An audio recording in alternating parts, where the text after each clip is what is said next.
and immediately begin wargaming to Paul, talking about what the army needs to do in order to win the war. And as Paul begins to say that this is the last thing he wants to hear about, and how terrible battling on the front lines really is, the teacher begins to tell him, well, no, you don't know what you're talking about. Like, sure, you know the battle and warfare, but I'm actually smart and have read books, so therefore I know how this war's supposed to play out.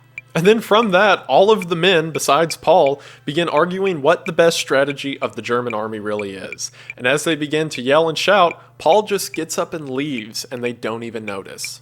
Like I said, Paul is used to show the experiences of the author, Eric Remarque.